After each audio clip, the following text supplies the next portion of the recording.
Então vamos dar continuidade à leitura comentada do livro dos proto-austríacos a Menger, dessa vez abordando o capítulo 11, que trata de Gustavo de Molinari, que talvez seja o primeiro anarcocapitalista da história. Então, sem mais delongas, roda a vinheta e vamos falar desse pensador.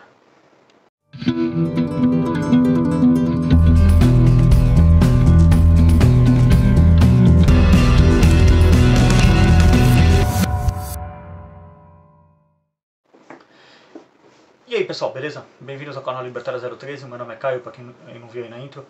Este é um canal de viés libertário, eu falo sobre economia, filosofia, política e ética por essa perspectiva. Bom, como adiantei aí, eu vou falar sobre o capítulo 11 do livro dos proto-austríacos da Menger. Eu vou dividir em 3 partes, tá? Já adiantando aqui, porque é um capítulo bem longo. Afinal, o Gustavo de Molinari não teve uma vida curta, ele viveu entre 1819 e 1912. Isso dá 93 anos de vida, ele quase viveu 100 anos, então ele teve uma vida bem longa, então tem muita coisa a ser falada sobre ele. Então vão ser 3 partes desse capítulo, mais uma parte do capítulo do Karl Menger, que é mais curto, então uma parte só. E aí se encerra a leitura comentada desse livro, tá? Então tá acabando aí pra galera que tá acompanhando desde o começo. Se você não tá acompanhando desde o começo, bom, eu recomendo fortemente que você vá aqui na descrição, tá aqui embaixo o link. Tem a playlist do canal aqui com a leitura comentada de todos os capítulos. Não recomendo você seguir aqui nesse vídeo específico, porque é o final do livro praticamente, né? Os últimos 4 vídeos da série. Então você já perdeu muita coisa, volta lá no começo, acompanha desde o primeiro vídeo, tudo bonitinho, para chegar aqui. A gente já está inteirado das discussões, tem vários outros pensadores aqui. Por exemplo, capítulo 9 e capítulo 10 foram 2 pensadores bem desconhecidos que anteciparam Karl Menger na descoberta da teoria da utilidade marginal. Um antecipou em 27 anos, o outro antecipou em 17 anos. Então, coisas que você vai ficar sabendo se você estiver acompanhando a série. Outra coisa importante também, na descrição, se você quiser comprar o livro, você pode comprar através do site da Amazon. Está aqui na descrição o link para compra. E você também pode baixar o livro aqui através do link do site que eu deixei aqui na descrição. É um site meio estranho, tá? Eu deixei fora do padrão que eu geralmente deixo o site no Instituto Mises ou do Instituto Rothbard. Esse livro não está lá. Então eu deixei um site lá, mas eu mesmo baixei o arquivo, então tá funcionando o arquivo e também não tem nenhum tipo de vírus nem nada do tipo, então confia, pode baixar lá. Outra coisa importante também, na descrição tem as redes sociais do canal, segue por lá também, é muito importante. Ajuda a engajar o canal em outras plataformas, como o Twitter ou X, enfim, não sei como que o pessoal está chamando, eu chamo de Twitter ainda, porque pra mim vai ser sempre Twitter. Tem o Twitter, tem o Instagram, tem o grupo do Telegram também, entra lá, tem a novidade agora que é o grupo do WhatsApp, entra também, que aí você vai receber as notificações dos vídeos. Geralmente o YouTube não notifica as pessoas dos vídeos, né, não é muito bom nisso. Mas mesmo assim, se inscreve, toca no sininho das notificações, que diz a lenda que o YouTube vai te notificar. Se ele não notificar, entra nas redes sociais, que aí eu mesmo notifico com os posts e tudo mais. Na descrição também tem um link de todos os parceiros do canal. Tem a Ana, a minha designer de thumbs, ela que faz essas thumbs que vocês estão vendo aí, toda a parte gráfica do canal é ela quem cuida, a parte do Instagram também, então se você quiser contratar ela, tem na descrição o contato dela, só mandar uma mensagem pra ela, falar, pô, envie teu contato lá pelo Libertário 013, vamos fechar uma parceria aí. Na descrição também, como eu falei, tem o meu Instagram, então se você quiser dar uma olhada mais ou menos como que é o trabalho dela, em termos de arte, parte gráfica, meu Instagram é um grande portfólio dela, todas as artes que estão lá é dela, a maior parte dos memes e tudo mais, então só ir lá pra dar uma olhada. Tem também o Nathan da Make Easy English, se você quiser aprender a falar inglês e quiser ir embora desse hospício chamado Brasil, é bom que você saiba falar inglês, se você não sabe falar inglês, o Nathan pode te ajudar. É libertário, é dos nossos, então vai lá na descrição, fala pra ele, Nathan, o Caio lá do Libertário 013 te indicou aqui, falou que tem uma condição especial aí pra galera aqui do canal, então vai lá, fala isso aí pra ele que ele vai te dar um desconto da hora lá, vai poder aprender a falar inglês. É um método bem interessante, tá? Ele foca bastante em conversação, lógico, tem a parte gramática, né? Você precisa aprender a escrever em inglês também, mas é muito mais focado na parte de conversação, para você aprender a trocar ideia em inglês, então é muito... o método dele eu achei bastante interessante quando ele estava me explicando, me mostrou algumas aulas, que é muito mais trocar ideia do que propriamente todo aquele formalismo e tudo mais. É tipo, sei lá, você tá aqui ouvindo esse vídeo, daqui a pouco eu começo a falar inglês e você começa a pegar porque você viu alguém trocando ideia, entre aspas, né, em inglês. Outra coisa também na descrição são os meios para apoio financeiro do canal. Você pode apoiar o canal através de Bitcoin, Lightning ou Nano, que são os meios via criptomoedas, ou você pode ajudar o canal financeiramente também via Pix, que é o contato.libertario013@gmail.com. Esse perfil de conteúdo é mais complicado, dá mais trabalho, tem que fazer roteiro, tem que fazer gravação antecipada, então tudo mais. Se você puder ajudar financeiramente com qualquer valor, eu fico muito, muito agradecido e vai ajudar o final de ano aí do canal. Mas enfim, vamos lá. Começando aqui na página 431, para quem estiver acompanhando, tá? Tópico 1, Introdução. Este capítulo é sobre a obra daquele que é considerado o primeiro defensor explícito do anarcocapitalismo ou anarquismo de mercado, o economista e teórico social belga do século XIX, Gustave de Molinari. Quando abrimos a página de Molinari Institute, encontramos uma significativa citação de Thomas Paine, extraído do The Rights of Man, de 1792. Grande parte dessa ordem que reina entre os homens não é efeito do governo. Tem a sua origem nos princípios da sociedade e da constituição natural do homem. Ela existia antes do governo, existiria se a formalidade do governo fosse abolida. A dependência mútua e interesse recíproco que o homem tem sobre o homem e todas as partes da comunidade civilizada sobre o outro criam essa grande cadeia de ligação, que se mantém unida. O proprietário de terras, o agricultor, o fabricante, o comerciante, o homem de negócios, todos prosperam com a ajuda que uns recebem dos outros.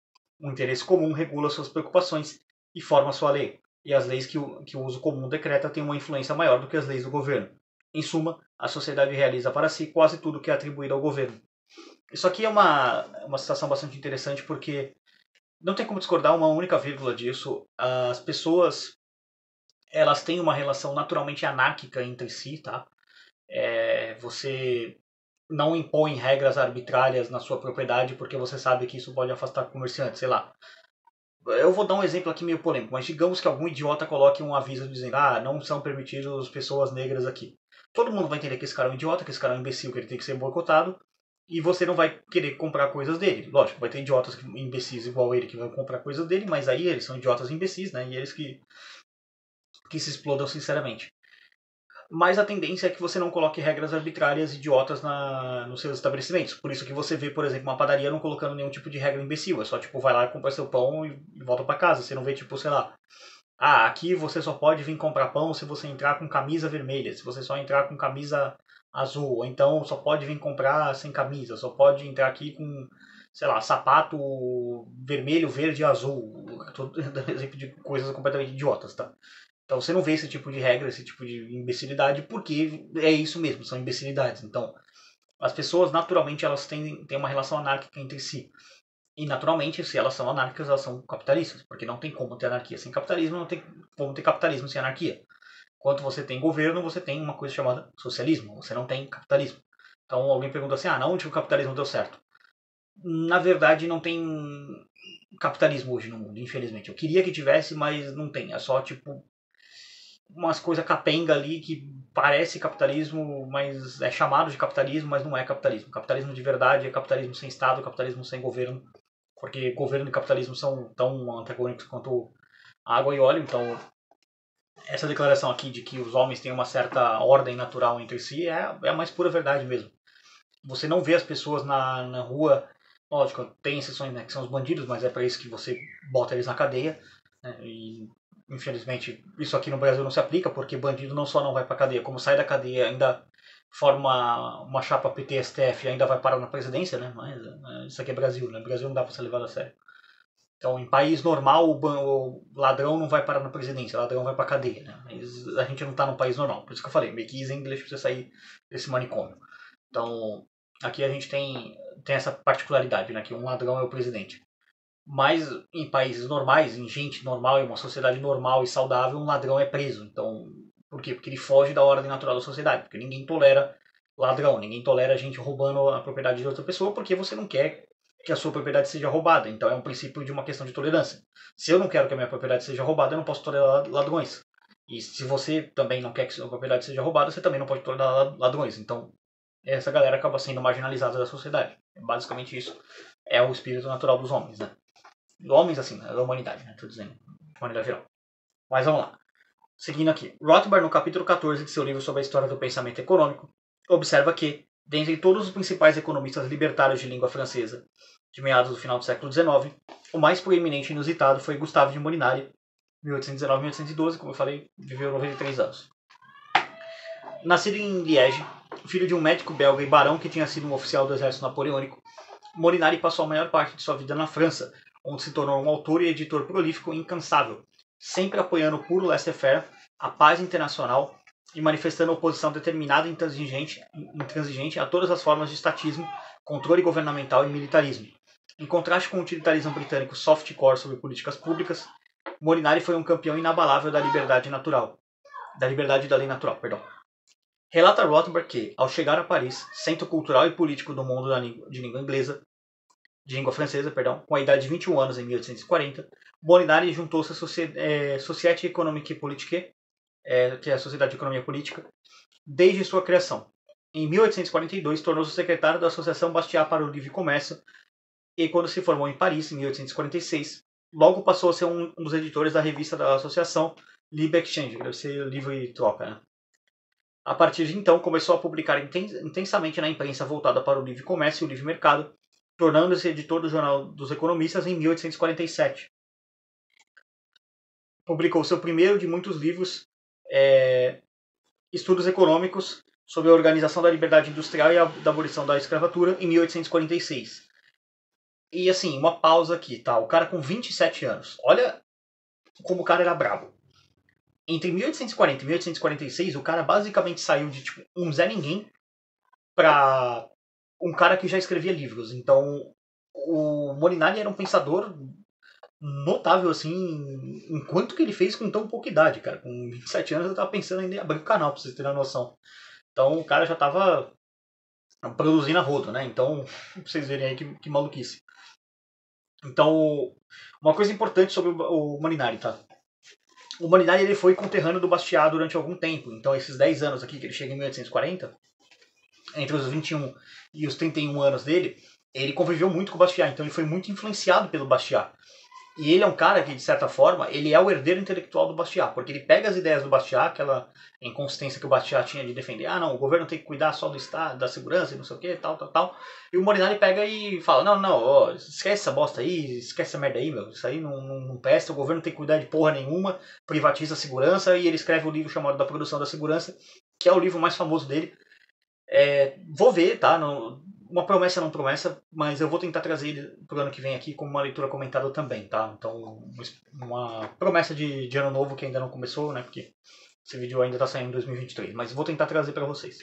Então, só pra vocês entenderem mais ou menos na onde que o Bastiat tava na história. Então, ele tava ali herdando a tradição do Turgot, do Cantillon, toda essa galera dos vídeos passados, né? Por isso que eu falo pra galera, pô, chegou aqui, legal, pô, bacana, se inscreve, mas volta lá no começo porque tu vai pegar toda a tradição francesa de liberalismo que acaba virando um libertarianismo, né?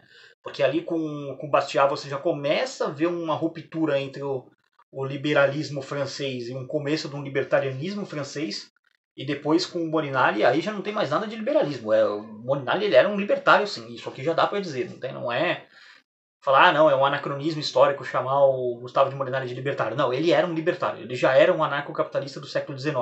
É como falar que o Lysander Spooner era liberal. Não, o Lysander Spooner não era liberal. Ele já era um libertário desde que no século XVIII, se não me engano, alguma coisa assim. Acho que era do século XVIII ou XVII, eu não lembro. Enfim, eu sou péssimo com séculos, mas ele era antecessor ao Molinari. Tanto que quando o Rothbard funda o anarcocapitalismo, basicamente ele pega as obras do Molinari e pega as obras do Lysander Spooner também. Então ele não chega nenhuma coisa muito nova, assim, em termos de ideias. Era coisas que já estavam sendo faladas, o Rothbard só, reúne tudo ali e batiza de anarcocapitalismo para comunista e os outros anarquistas inconsistentes arrancarem as calcinhas pela cabeça até hoje, tá? Eles até hoje arrancam a calcinha pelas cabeças porque a gente se chama de anarquista e eles falam, anarquia não tem capitalismo. Não, idiota, a anarquia de vocês que é falsa. Onde já se viu anarquia que aumenta o tamanho do Estado?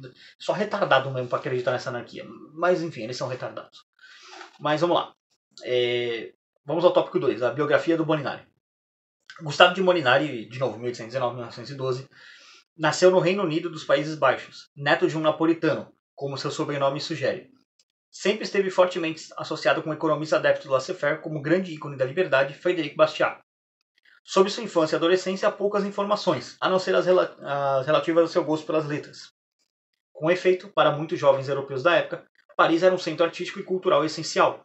Assim, em 1840, aos 21 anos, ele deixou sua família e seu país para se instalar na capital francesa.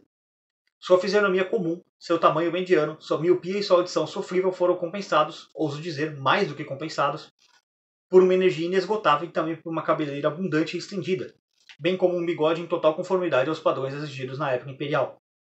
Seu projeto mais desejado, o de ser jornalista e direcionar sua atividade para o campo da economia, em breve tomou forma, provavelmente devido, em primeiro lugar, à sua capacidade de persuasão e sua incansável e ousada pena que o mantém, ainda hoje, como mestre da língua francesa, tal sua precisão de expressão, seu respeito à gramática, seu zelo pelo significado das frases, pela clareza da redação.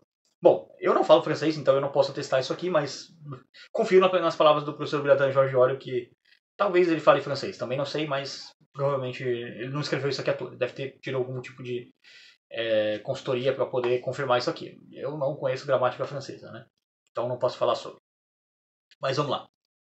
Molinari defendeu em toda a sua obra a paz, o livre comércio, a liberdade de expressão, a livre associação, inclusive a dos sindicatos, todas as liberdades negativas, ou seja, a liberdade de, e foi inimigo ferrenho da escravidão, do colonialismo, do mercantilismo, do protecionismo, do imperialismo, do nacionalismo, do corporativismo, da intervenção econômica e dos controles do Estado sobre as artes e a educação. Em suma, de tudo que restringia da liberdade. Viveu em Paris nos anos de 1840, onde ingressou na Free Trade League, Liga de Livre Comércio, animado por Bastiat, que o admirava tanto a ponto de, em seu leito de morte, em 1850, ter dito que Molinari seria o continuador de seu trabalho. Então, como eu disse, o Molinari ele é o herdeiro do Bastiat. Qual que é a fonte para isso? O próprio Bastiat disse, aí Molinari, tô indo, segue meu trabalho. Basicamente. Em 1849, imediatamente após a Revolução do ano anterior, Molinari publicou 2 trabalhos. De la produção de la sécurité, ou seja, a produção da segurança, e Les Soirées de la Rue Saint-Lazare, as noites da Rua São Lázaro, descrevendo como o livre mercado de justiça e proteção privados poderiam vantajosamente substituir o Estado. Nessa obra, defendeu o livre mercado e a propriedade privada na forma de um diálogo entre um economista de livre mercado, um conservador e um socialista.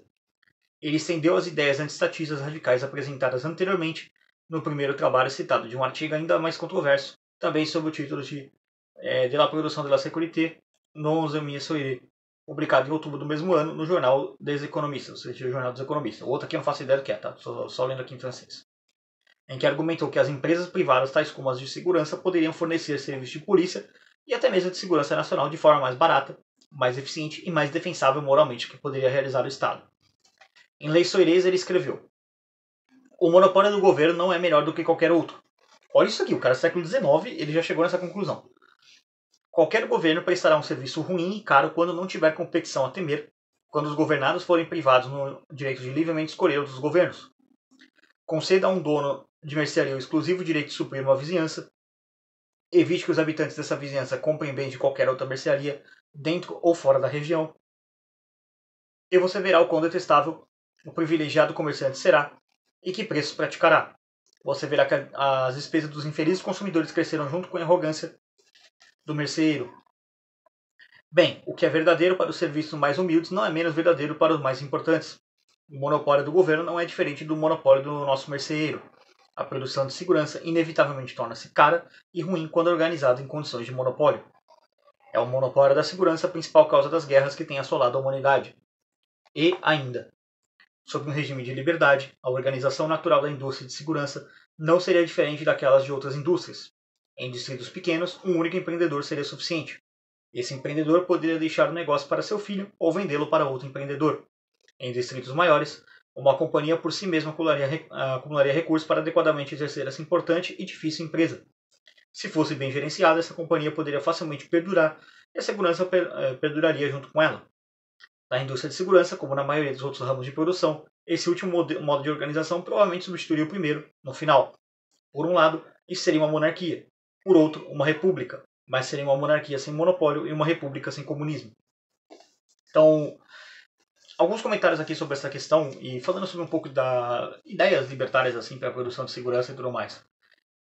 A gente pensa muito assim numa empresa muito pequena, num local, assim, convenhamos, fazer a segurança de um bairro pequeno, que não tem muita gente, sei lá, um bairro de 5.000, 6.000 pessoas, não é muito complexo, porque assim, a galera meio que conhece quem são os nóia, o Zé Droguinha, a galera que é perigosa ali, que pode acabar roubando alguém, então você já tem essa noção. E, geralmente, assim, em bairro pequeno, a galera sabe onde todo mundo mora, ou pelo menos conhece alguém que sabe onde alguém mora, entendeu? Então não teria muito como ter muito crime nessa área.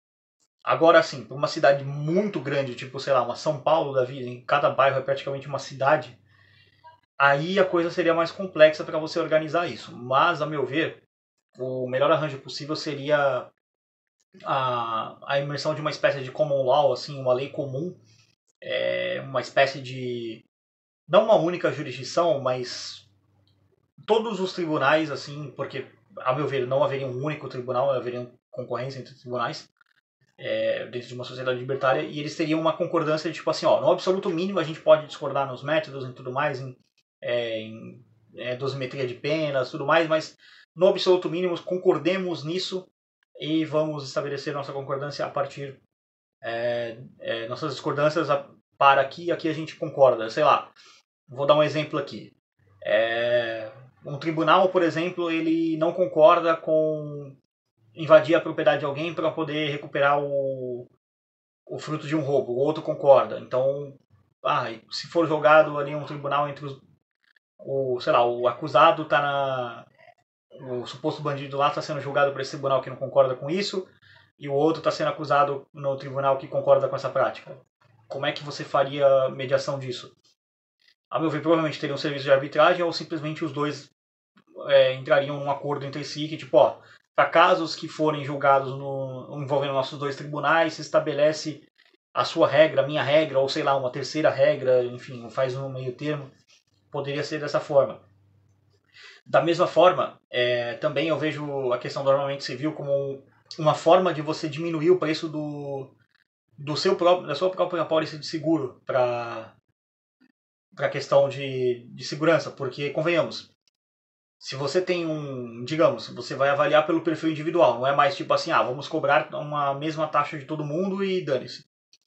Mas vamos dar um exemplo aqui. Digamos que o cara seja um lutador de MMA, faixa preta, sei lá, em karatê, taekwondo, jiu-jitsu e muay thai. O cara tipo, é brabo mesmo. O cara é brabo mesmo, sabe lutar mesmo. E aí esse cara, ele também é um exímio atirador, sei lá, ele compete também em competições de tiro, atira muito bem, é um bom atirador. E esse cara tem porte de arma. A chance desse cara ser roubado é muito menor do que, sei lá, alguém que seja muito frágil, assim, no sentido que o cara não saiba nenhum tipo de arte marcial, nenhum mecanismo de defesa, não tenha armas e tudo mais. Então, é justo cobrar o mesmo preço dos dois? A meu ver, não. Provavelmente a empresa de segurança ia olhar para esse perfil de cliente e falar, cara, esse cara aqui é muito, muito mais difícil dele me dar problema. Então eu vou cobrar menos dele. Agora esse outro cara aqui, pô, esse cara aqui é mais fácil de ser roubado, né? No sentido assim, de que ele não conseguiria resistir a um roubo, né? Reagir a um assalto. A probabilidade de ele reagir a um assalto seria muito menor. Então, tá, vamos cobrar um pouco mais dele porque ele é um risco maior. Seria mais ou menos como operam seguros de saúde hoje em dia. Você cobra mais dos idosos porque eles têm mais doença, eles dão mais despesa, né? Devido ao envelhecimento natural do ser humano, né? Vai dando mais problema e você cobra menos dos jovens. Então, poderia se operar numa mesma lógica. Qual que seria o preço para isso?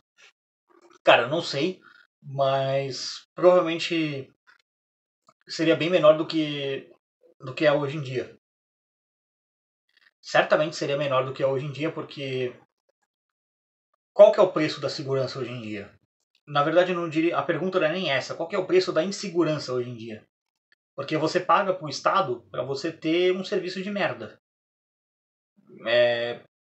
Já aconteceu de ter algum bem meu roubado, né? Esse ano mesmo roubaram meu celular, mas foi mais um furto do que um roubo, né? Pegaram no meu bolso, né? Tem uma pickpocket, né? Quando vai lá e pega. Aí não consegui achar, né? Mas enfim. Mas também já me roubaram um outro celular, tipo, a galera fala aí, dá o celular e vai fazer o quê? Aí você chama a polícia não consegue pegar o cara. E se pega, é um puta BO pra poder achar, que não sei o quê, enfim. Então, a pergunta não é qual que é o preço da segurança, é qual que é o preço da insegurança, que você paga pra polícia pra ter um serviço de merda. Essa é a verdade. Então imagina se você pudesse pagar pra ter um serviço bom. E na maior parte das comunidades, assim, se olha, favela, essas coisas, quem faz a segurança não é a polícia. É os bandidos, né? Os traficantes, né? Pra mim não é nem bandido, né? Só, tipo, galera que vende droga ali, eles mesmo cuidam da segurança do bairro, porque assim, eles não querem que esteja muita treta no bairro, porque senão vem a polícia. Se vem a polícia, prende as drogas, e aí eles têm prejuízo. Então, eles próprios, pelos próprios motivos deles, incentivam a não ter crimes no bairro. Isso é muito comum em comunidade. Aqui no bairro onde eu moro, é muito comum isso. Você vê que quem faz a segurança aqui não é polícia, né? É os bandidos mesmo. Eles. Não vou chamar de bandido, me recuso a chamar traficante de bandido. Vendedor de droga, né? Tô falando assim, só o cara que vende droga. Tô falando, tipo, é, traficante associado com facção criminosa, com assassino, essas coisas. Isso aí é bandido mesmo, mas. Falando assim, só o cara que vende maconha ali, você vai lá, compra tua maconha, compra tua cocaína lá e faz as merdas que você quer fazer. Esse cara, tô falando desse perfil. Esses caras que ajudam a cuidar da segurança. Porque geralmente eles têm armas, né? Então, óbvio. É aquela velha coisa que o Enes falava, né? Por que ninguém rouba boca de fumo? Porque os caras têm arma, né, porra? Vai lá tentar roubar a biqueira lá pra ver o que vai acontecer com você. Vai lá levar um pipoco. É umas coisas meio idiotas, assim. E assim, ao meu ver, por isso que eu falo que uma sociedade libertária seria uma sociedade profundamente armada. Porque, principalmente, teria incentivo para isso dos próprias seguradoras, tipo, se você, sei lá, dá um exemplo aqui. Você tem uma seguradora lá, uma seguradora que faz serviço de polícia, fala, se você tiver arma de fogo, posse de arma de fogo, a gente dá um desconto, sei lá, de 50% no preço. Por você ser ter arma de fogo. Então as pessoas teriam incentivo financeiro para ter arma de fogo. E ao mesmo tempo, isso também gera um reto incentivo, porque provavelmente pequenas agências de segurança, elas não conseguiriam cuidar de grandes, sei lá, se alguém decidisse invadir, que alguém sempre fala assim, mas e se um exército decidisse invadir uma sociedade libertária? Tá, vamos dar esse exemplo, vamos pegar essa parte aqui. Digamos que invadiu. Aqui no Brasil, aquele bando de pintador de meio fio que gasta 80% do dinheiro com pensão não serve pra porra nenhuma. Então, se alguém quiser invadir o Brasil, a gente tá basicamente fudido, né? O máximo que vai acontecer é eles invadirem o país inimigo, pintar os meio fio e carpir o lote. Então, o exército melancia daqui do Brasil não serve pra porra nenhuma. É só de enfeite. Mas digamos que a gente tem um exército sério, libertário, assim.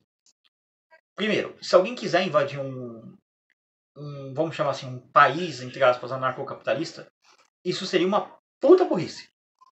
Porque, primeiro, como eu disse, o natural é que seja incentivado que as pessoas tenham arma de fogo. E aí você gera uma situação de estresse no inimigo, no invasor, porque ele não vai ter que combater somente as forças de segurança que são pagas, né? Vamos chamar assim, os mercenários, o exército profissional. Ele vai ter que ficar atento porque de cada casa pode ter alguém ali com um rifle, com uma pistola, com um fuzil, alguma coisa assim, mirando nele para poder matar o cara, porque, cara, ele é um invasor, ele tá tentando dominar a minha área, então eu vou, tipo, meter bala nesse cara pra ele sumir daqui, entendeu? Então, isso geraria um estresse no inimigo absurdo, porque ele não vai conseguir saber da onde vem tiro, se ele vai ser atacado, ele pode estar passando por uma rua ali, sei lá, ter vizinhos no telhado ali, camperando, esperando para poder meter bala no cara, então, tipo, isso gera uma baixa na moral das tropas absurda, porque você faz táticas de guerrilha, você fica atacando o inimigo o tempo inteiro, não deixa dormir, entendeu? E em última análise, assim, o inimigo ele tá num campo que ele não conhece e o, a pessoa que está sendo invadida ela tá na casa dela, então ela tem uma vantagem tática em cima dele porque ela conhece o terreno. Então isso poderia ser usado como uma forma de defesa. Seria uma defesa perfeita? Não teria mortos? Cara, é uma guerra. Guerra, pessoas morrem, infelizmente, mas eu desconfio que seria muito difícil, mas muito difícil mesmo, uma tomada hostil assim por uma força externa dentro de uma sociedade libertária por causa dessa guerra de estresse, essa guerra de guerrilha mesmo. De você ficar combatendo o inimigo o tempo todo, isso daria uma baixada na moral das tropas. E assim, guerra é caro. É mais caro atacar do que defender. A defesa geralmente é mais barata porque você está no seu território, tem a vantagem do terreno e tudo mais. Você não tem custo para poder deslocar as tropas. Então, a meu ver, uma sociedade libertária ela poderia se defender muito melhor, até do que uma estadistão aí, porque, sinceramente, se fosse depender da galera melancia aí pra defender a gente, a única coisa que eles iam fazer é pintar o meio fio do inimigo, porque defender a gente não vai não. Então, a meu ver, seria mais ou menos essa linha, então, resumindo. Muito estresse pro inimigo invadir, por causa de táticas de guerrilha, provavelmente, e sobre tribunais, jurisdições diferentes, teria que haver um mútuo acordo entre as pessoas, porque entre os diferentes tribunais, porque isso é benéfico. Ninguém quer ficar prolongando o conflito. Conflito é caro, gente. Ninguém quer ficar tretando o tempo inteiro. É melhor ter uma resolução do conflito, porque, de novo, a verdadeira natureza dos humanos, eu acredito que ela seja pacífica. Ela não é criminosa, assim. O governo A meu ver, realmente, o governo é uma aberração que não faz sentido existir, sabe? Pra mim, você olha para as pessoas, você pergunta para elas a maior parte das coisas assim, e ela fala, não, não, não, isso é um absurdo, isso é um absurdo. Aí quando o governo faz, ela, sabe, dá um tilt na cabeça da pessoa e fala, não, mas veja bem, que não sei o quê, porque ela foi ensinada que tem que ter esse veja bem pelo Estado. O Estado é uma máquina de doutrinação das pessoas. Então não subestime o poder do Estado nesse aspecto. Mas, enfim, vamos dar continuidade aqui. No prefácio da tradução para o inglês da produção de segurança, Murray Rothbard considerou essa obra como a primeira apresentação na história humana do que ficou depois conhecido como anarcocapitalismo, apesar de saber que Molinari não usou a terminologia e que provavelmente teria recusado o termo. O economista austríaco Hans Hermann Hoppe, nascido na Alemanha e principal mentor do anarcocapitalismo atual, por sua vez afirmou que o artigo é provavelmente a mais importante contribuição à moderna teoria do anarcocapitalismo. Nos anos de 1850, Molinari viu-se obrigado a refugiar-se na Bélgica para escapar das ameaças do imperador Napoleão III, só retornando a Paris por volta de 1860, indo então trabalhar no influente Le Journal des Débats, que deve ser o Jornal dos Debates, que editou de 1871 a 1876. Foi também editor do Jornal dos Economistas, famosa publicação da Sociedade de Economia Política Francesa, de 1881 a 1909, então ele ficou bastante tempo ali. Em seu livro de 1899, A Sociedade de Amanhã, propôs um sistema federativo de segurança coletiva e reiterou seu apoio à competição entre agências privadas de defesa. Em Les Soleils de la Rue Saint-Lazare, ou seja, aquele livro citado anteriormente, como já vimos anteriormente, alargou suas ideias antistatistas expostas no 11e Soret, que eu não sei o que significa. Molinari, sem dúvida, foi o principal representante da escola de laissez-faire do liberalismo clássico na França, na segunda metade do século XIX, e ainda estava plena campanha contra os espectros protecionistas, estatistas, militaristas, colonialistas e socialistas aos 90 anos, na antessala da Primeira Guerra Mundial. Como afirmou pouco antes de sua morte, seus pontos de vista liberais clássicos tinham permanecido os mesmos em toda a sua longa vida, mas o mundo em torno dele tinha conseguido girar completamente o círculo no mesmo período. Como observa Hart, durante a década de 1850, ele contribuiu com uma série de artigos importantes sobre livre comércio, paz, colonização e escravidão, ao Dicionário de Economia Política, 1852-1853, antes de ir para o exílio em sua Bélgica natal para escapar do regime autoritário de Napoleão III. Tornou-se então professor de Economia Política no Museu, tentando traduzir aqui, Museu da Indústria Royal Belga, e publicou um tratado significativo, Cours de Economia Política, não sei o que significa, mas deve ser alguma coisa com economia política, além de uma série de artigos criticando a educação estatal. Então, olha como ele era um visionário, né, de certa forma. Já percebeu que uma das coisas que tinha que ser atacada era a educação estatal, que era onde transformar as pessoas em idiotas. Na década de 1860, retornou a Paris para trabalhar no Jornal dos Debates, tornando-se seu editor de 1871 a 1876. Entre 1878 e 1883, publicou em série dois de seus trabalhos históricos mais significativos no Jornal dos Economistas e, em seguida, a Evolução Econômica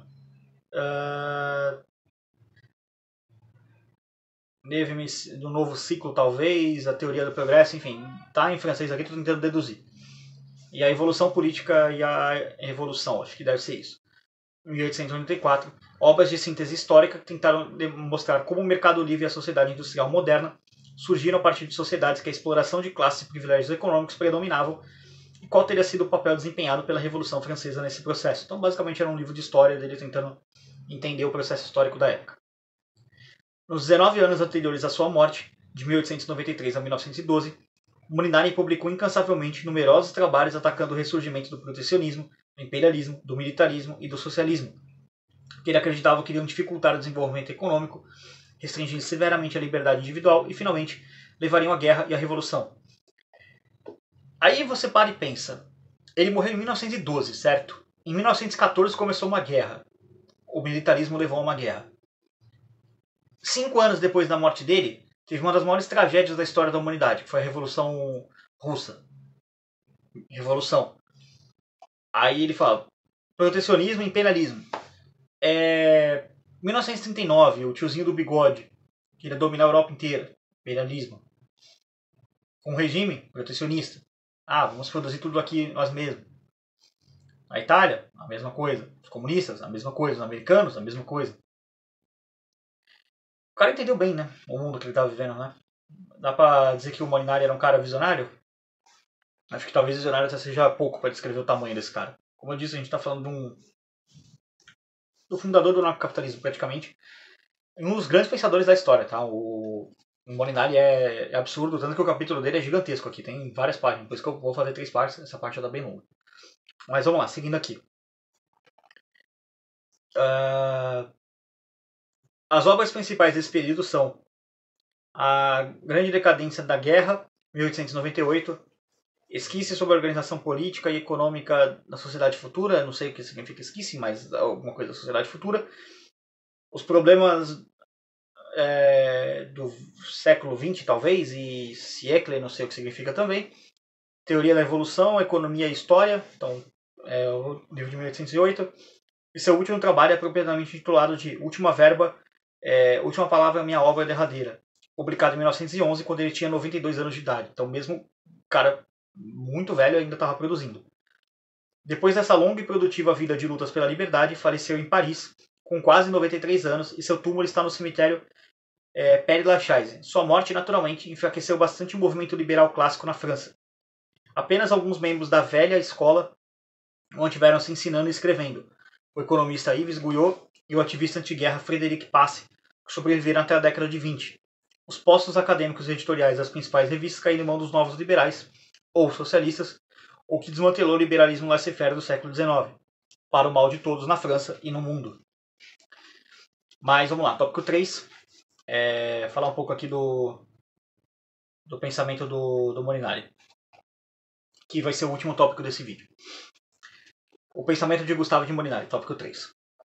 O legado de Gustavo de Molinari, retomado muitos anos depois, especialmente por Rothbard, que o cita 4 vezes em seu For a New Liberty, além de ter prefaciado a Produção de Segurança, e por Hans Hemmerhope em uma teoria sobre o socialismo e o capitalismo, pode ser denominado de anarquismo de mercado ou, se preferirem, anarcocapitalismo, uma doutrina que sustenta que as funções legislativas, judiciárias e de proteção, sempre injustas e ineficientes quando monopolizadas coercivamente pelo Estado, devem ser totalmente entregues às forças voluntárias e consensuais da sociedade de mercado, vale dizer, à iniciativa privada.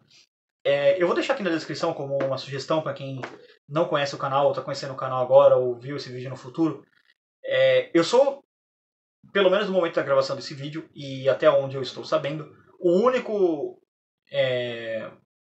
indivíduo em língua portuguesa, ou seja, brasileiro, português, angolano, a ter feito uma leitura comentada em português do livro Uma Teoria do Socialismo e do Capitalismo. Eu vou deixar aqui na descrição para vocês acompanharem a leitura comentada desse livro. Eu recomendo, tá?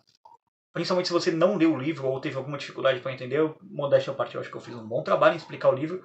É um livro bem complexo, tá? Então vale a pena acompanhar ele, porque aquilo ali é um spunk na teoria do socialismo que não tem como descrever, a não ser como uma completa refutação absoluta à tese do socialismo. Mas vamos lá.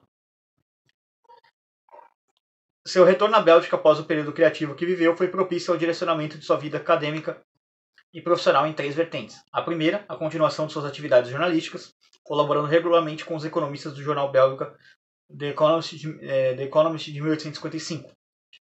A segunda, seu aprofundamento em várias obras de conceitos chaves, tais como as regras naturais de organização do mercado, os meios dos trabalhadores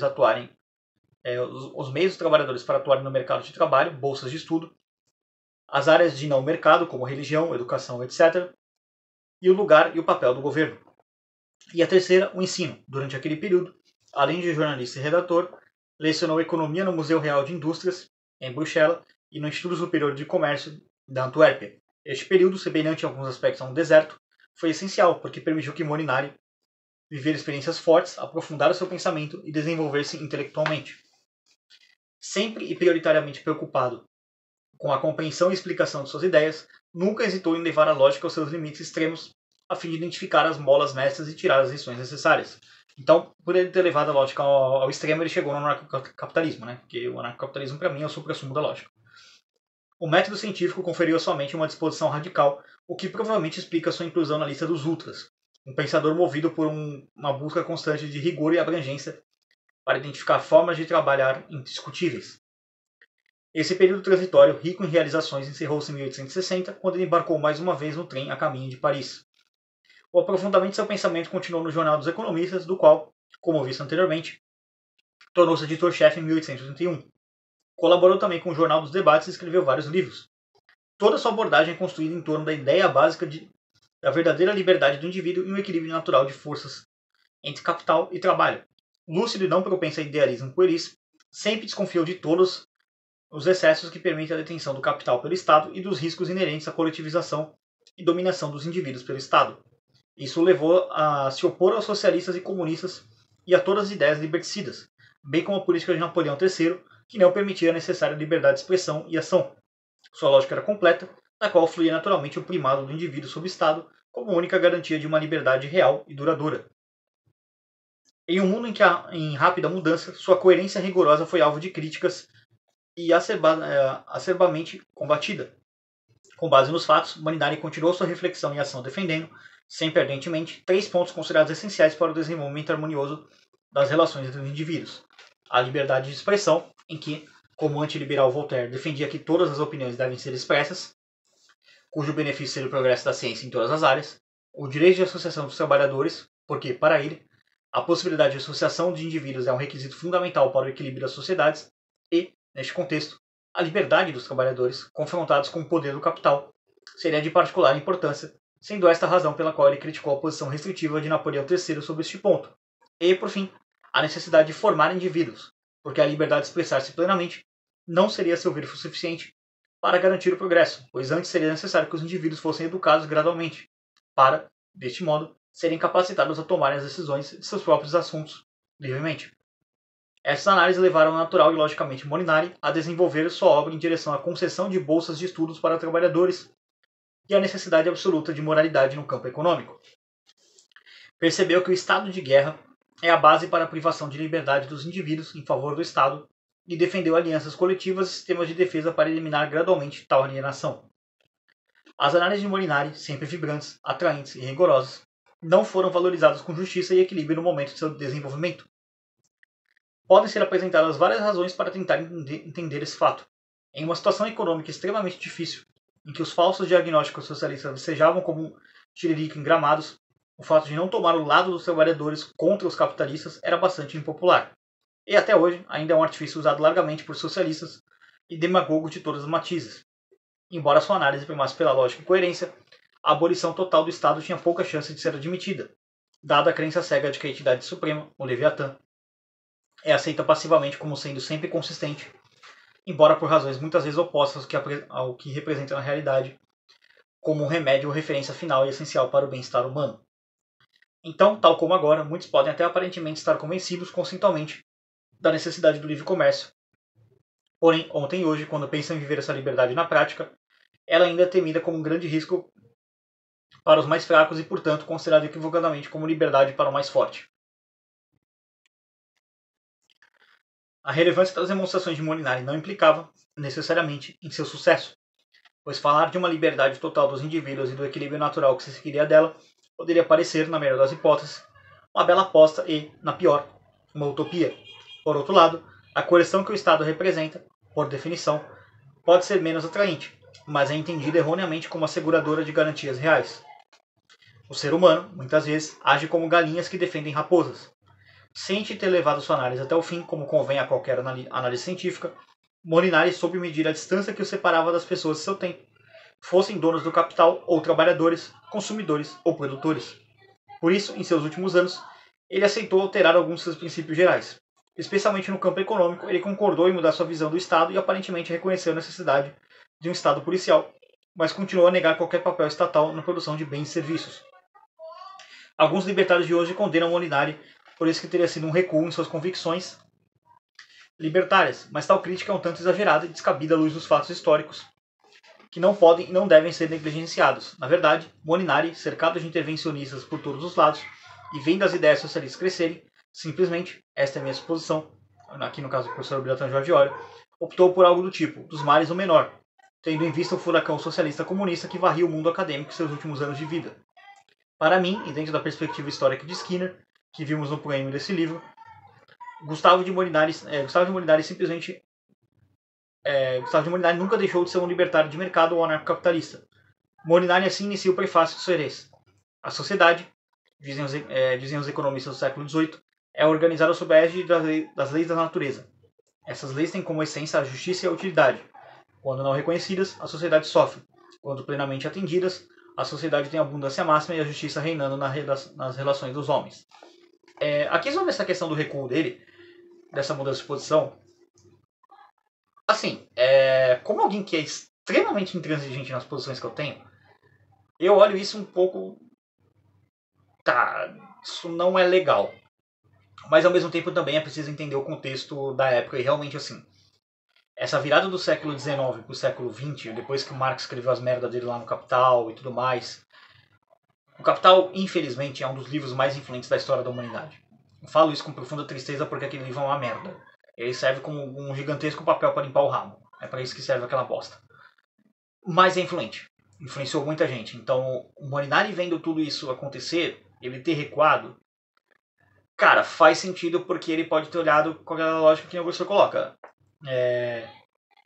Dos males o menor, que é tipo, tá, não queria, mas beleza, vamos lá, é melhor ter um estado policial do que ter um estado máximo. Só que aí é aquele velho erro do liberal, né? Que ele fala, não, mas vamos deixar só o estado mínimo aqui, que não sei o que, mas o estado mínimo sempre se expande, porque se o estado controla a polícia e a justiça, o que o estado não controla? Porque através da polícia e da justiça ele pode impor o controle dele para tudo. Então não tem essa de que o estado não controla as coisas, né? Então tem essa questão. Mas vamos lá, seguindo aqui com as palavras do Molinari. Essas leis providenciais são hoje respeitadas ou ignoradas. O sofrimento das massas tem sua origem nas leis econômicas que governam a sociedade ou em barreiras feitas contra a ação benéfica dessas leis. Essa é a pergunta que os eventos têm levantado. A essa pergunta, as escolas socialistas respondem, às vezes negando que o mundo econômico como o mundo físico, governado por leis naturais. Às vezes, dizendo que essas leis são imperfeitas ou viciosas e que os males da sociedade são provenientes de suas deficiências ou de seus vícios. Os mais tímidos concluem que há necessidade de mudanças, e os mais ousados acreditam que se deve abandonar uma organização radicalmente ruim e substituí-la por uma nova organização. Em seguida, enfatiza que a base sobre a qual repousa todo o edifício da sociedade é a propriedade e que os socialistas, portanto, esforçam-se para manchar ou destruir o princípio da propriedade, mas que, por outro lado, embora os conservadores defendam a propriedade, eles o fazem erroneamente. E diagnostica. Aqui palavras no Molinari agora. Os conservadores são naturalmente favoráveis ao status quo. Eles acham que o mundo é bom tal como é e apavoram-se com a ideia de mudanças. Em consequência, sondam as profundezas da sociedade, com o temor provocado pela crença de que uma reforma nas instituições existentes exigiria sofrimento.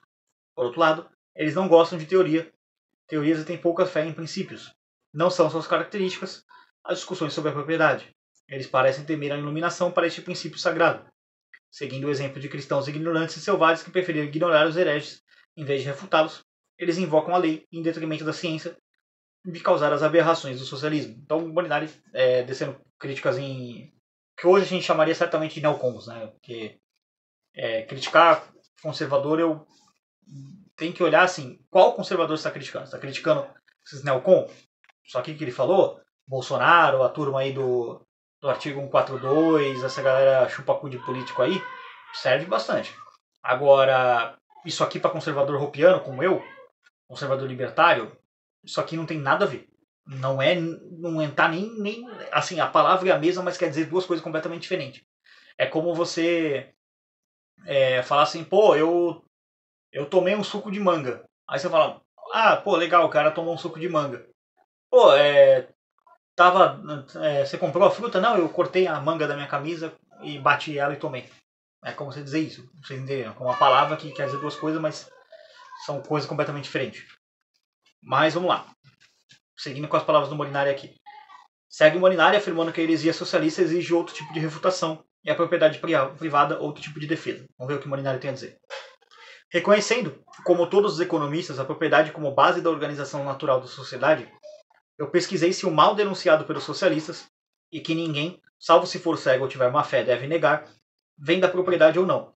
O resultado dos meus estudos e minha pesquisa foi a de que o sofrimento da sociedade, longe de ter a sua origem no princípio da apropriação, Pelo contrário, não é provocado direto ou indiretamente por este princípio. Daí eu concluí que a solução do problema da melhoria da condição da classe trabalhadora se encontra na posse definitiva da propriedade. E aqui não tem como discordar disso aqui não, porque você não tem propriedade hoje em dia, você pega assim a classe trabalhadora, quem que são basicamente? Os mais pobres, né? Galera que mora em favela, ou tem áreas em que você não tem direito à propriedade privada. Se você não tem acesso a uma propriedade legalizada, você não tem acesso a crédito. E aí você não consegue empreender. Você não consegue tirar um crédito para você, para poder trabalhar, para poder fazer qualquer coisa. Então, tem esse problema. A gente tem essa questão. A defesa da propriedade privada, ela não é só uma questão ideológica, a gente libertário, não é só uma questão de princípio, de tipo, não, vamos defender isso aqui porque é o correto. É uma questão de sobrevivência da humanidade mesmo. Não dá pra organizar nada sem propriedade privada, isso aqui vai ficar mais explicado quando estiver aqui, né, o Ação Tempo e Conhecimento, que vai começar a partir do dia 1º, tá? Vai ser o capítulo 1, introdução, enfim. Se eu não me engano, acho que é só a introdução, deixa eu só dar uma confirmada aqui rapidinho. Mas acho que é isso mesmo. A parte é só a introdução primeiro, depois o capítulo 1, enfim, confirmando aqui em tempo real. Mas vai ficar mais claro isso para vocês entenderem quando o professor discutir sobre isso, tá? Mas vamos lá.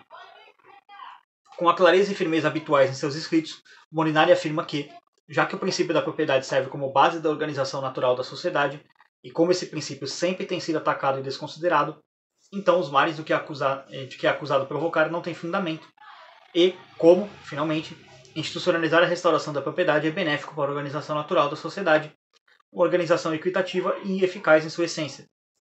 Essa é a substância desses diálogos. E, com humildade, reconhece que sua tese não é nova, pois muitos economistas já haviam defendido a propriedade e que a economia política nada mais é do que a demonstração de leis naturais com base na propriedade. Quesnay, Turgot, Adam Smith, Malthus, Ricardo e Say passaram suas vidas observando essas leis, demonstrando aos seus discípulos McCulloch, Senior, Wilson Donaire, Michel Chevalier, Bastiat, Joseph Garnier, entre outros. Eles modestamente afirmavam que não faziam mais do que seguir o caminho que seus antecessores demarcaram. E assim finaliza seu prefácio Soares. Talvez porque eu estivesse muito longe e por força de querer me manter no caminho certo da política, eu não poderia evitar o abismo das quimeras e utopias. Mas isso não importa. Tenho convicção profunda de que a verdade econômica se encontra abaixo dessas quimeras e utopias aparentes. Estou profundamente convencido de que a posse completa, a propriedade absoluta por si só pode salvar a sociedade, realizando todas as esperanças nobres e generosas de justiça e humanidade. Já em seu prefácio para o Noções Fundamentais de Economia, Política e Programas Econômicos, ele escreve: o progresso de qualquer tipo tem aumentado, desde um século, o poder produtivo do homem e provocado um enorme aumento na riqueza. Mas, se os resultados da produção dos bens que proporcionam bem-estar são prejudicados pelo emprego improdutivo ou prejudicial, ou que a distribuição é viciada, é manifesto que a condição de maior número de produtores não melhorou o bem-estar em proporção ao aumento da produção. Esse sofrimento e descontentamento é que dá origem ao que é chamado de questão social. Argumenta, em seguida, antecipando as teses a serem expostas no livro, que os socialistas pecam porque se prendem às causas aparentes desses males, sem que deem a necessária atenção ao organismo complicado da sociedade e das leis as leis que governam a produção, a distribuição e o consumo de suas forças vitais, bem como das causas profundas que agem de forma a perturbar suas funções e a provocar suas doenças, e, convencidos por eles mesmos de que o gênio pode dispensar a ciência, eles inventaram os remédios para a cura dos males sociais mais estapafúrdios, tais como a abolição do trabalho assalariado, a subordinação do capital ao trabalho, a nacionalização da terra, a abolição da propriedade individual, etc. Aqui podemos notar claramente a influência que Molinari recebeu do pensamento de Bastiat. Aduz que os economistas poderiam, obviamente, lutar com grande vantagem contra concorrentes com tão pouca bagagem, sem constrangimento, e que bastaria reportá-los a menos de um século de observação assídua dos fenômenos na vida das sociedades para descobrir as leis que a governam e, com base no conhecimento do assunto, fazê-los enxergar os remédios aplicáveis aos males que apontam. Em seguida, resume o conteúdo do livro. Tentamos, neste livro, resumir os fundamentos da ciência, que foi o produto desse trabalho já secular, e mostrar como as leis naturais que governam em todos os tempos as sociedades determinam seu progresso, bem como a ignorância ou desprezo a essas leis foi e não deixou de ser a fonte dos males que afligem a espécie humana. Nós, então, formulamos em seguida um programa econômico, destacando os dados da ciência e adaptando às condições naturais, as condições atuais, de existência das sociedades, mas sem pretender que tenha a virtude de curar de forma instantânea de todos os males da humanidade. Então aqui, valem alguns comentários aqui sobre esse parágrafo. Nota que o Molinari ele tinha uma visão um pouco científica da questão da propriedade privada, da ciência econômica mesmo. E a meu ver essa visão é correta, tá? Porque você precisa defender a ciência econômica porque ela é ciência.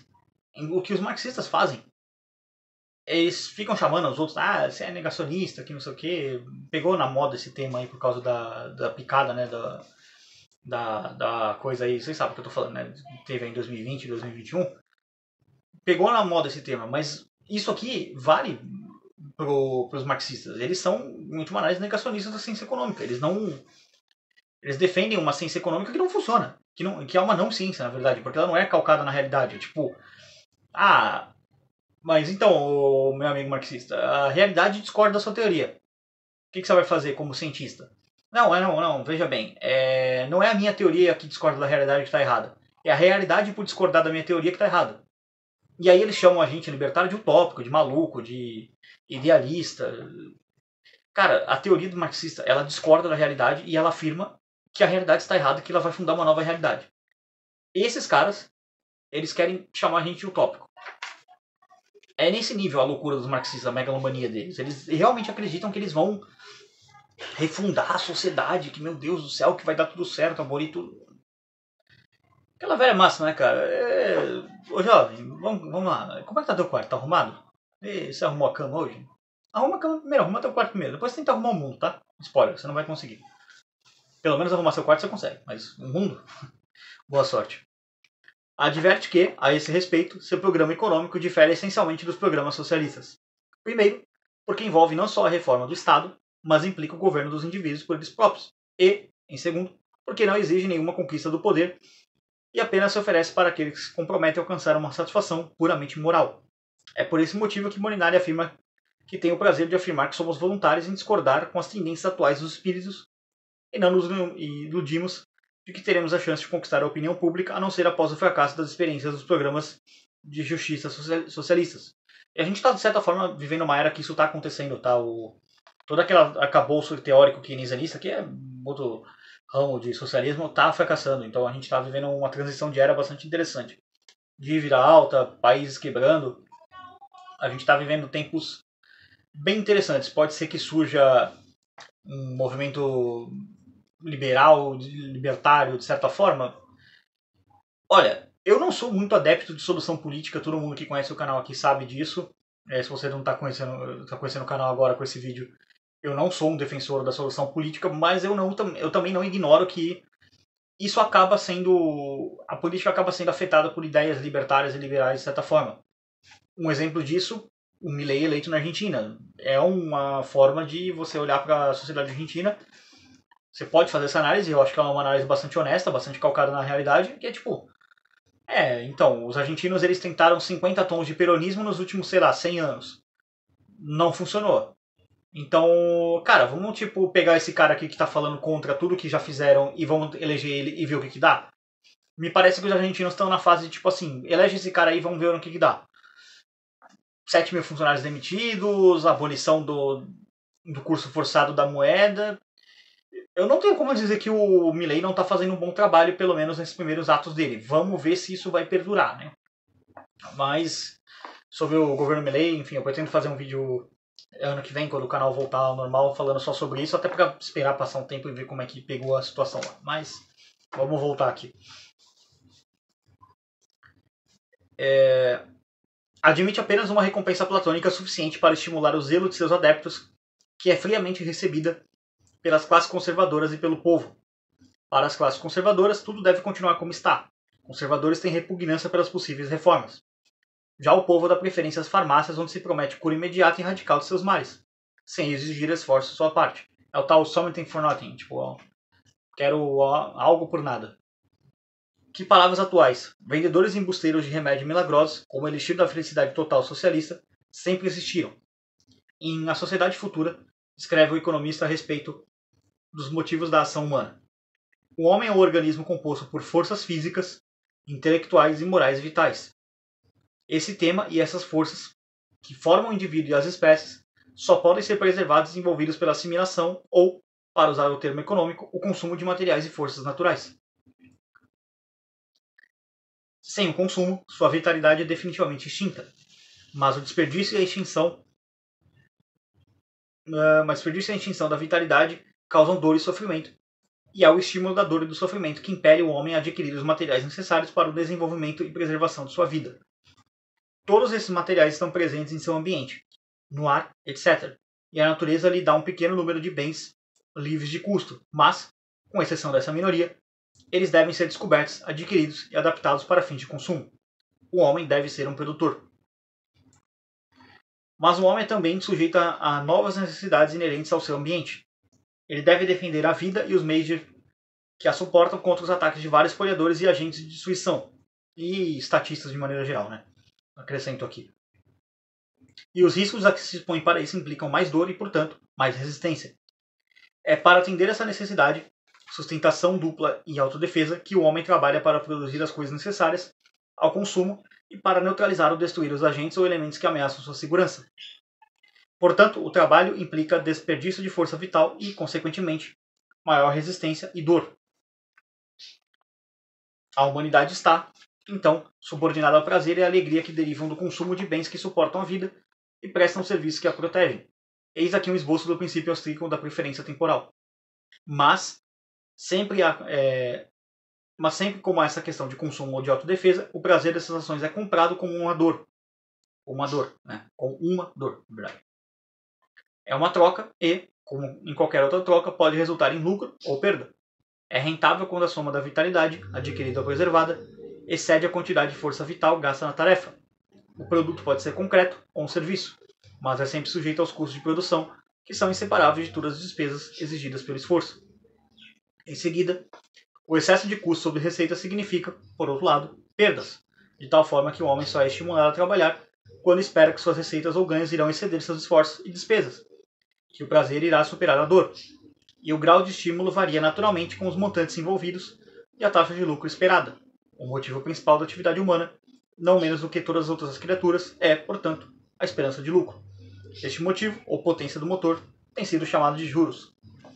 Então aqui eu encerro essa introdução aqui, né, que ficou bem longa ao pensamento do Molinari, mas como falei, é um cara que viveu bastante, então tem muita coisa para ser dita sobre ele. No próximo vídeo eu vou entrar no tópico 4 aqui, que é o Molinari como proto-austríaco, e começar a entrar no tópico 5. Eu vou dividir o tópico 5 em duas partes, porque senão vai ficar muito grande, né?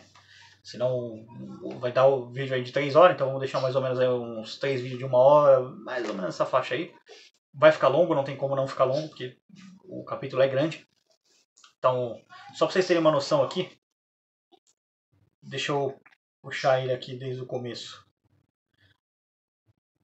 Só para vocês terem uma noção do tamanho do capítulo. O que ele representa no livro. Ele começa aqui. Calma aí, tô saindo da parte do Menger. Esse capítulo, ele representa tudo isso aqui no livro. Vou centralizar aqui. Então, todo esse bloco de folhas aqui é só desse capítulo. Então é bastante coisa. Mas, enfim, deixa aí nos comentários. Você conhecia a obra do Molinari? Você já tinha lido alguma coisa dele? Pelo menos assim, o da produção de segurança? Ou você já conhecia mais alguma das obras aqui? Do Molinari, eu confesso que eu só conhecia mesmo da produção de segurança. É a obra mais conhecida, mais famosa dele. Mas já tinha ouvido falar bastante dele. O Hope cita ele, o Rothbard cita ele. Então ele é um cara muito citado pelos austríacos, né? Então faz muito sentido ele estar nesse livro. Mas aguardo vocês aí para a parte 2 e parte 3, que vão sair, para você que está vendo esse vídeo no dia, vai sair amanhã e depois de amanhã, né? Então, nos próximos dias, então vai sair dia 28 e 29. Desculpa aí por fazer meio que esse speedrun aí no final do ano, mas tive que fazer dessa forma, alguns problemas aconteceram, então atrasou um pouco a série. Esses vídeos aqui eu estou gravando nos dias antes, não estou gravando com tanta antecedência como os outros, né? Então, deu uns probleminhas aí, mas se você está vendo isso no futuro, enfim, playlist na descrição, só acompanhar lá. Já está tudo gravado, tudo postado no canal. Mas é isso, deixem um comentário, alguma crítica, sugestão, elogio, enfim. Mandem um pix aí ou algum valor em criptomoeda para ajudar o canal, muito importante. Patrocinem a série, ajudem financeiramente o canal, que é importante para manter o canal viável aqui, porque né, esse mês aqui foi complicado. Mas agradeço a todo mundo que assistiu. Se inscrevam, comente, compartilhem. Por esse vídeo é isso. Tchau, tchau.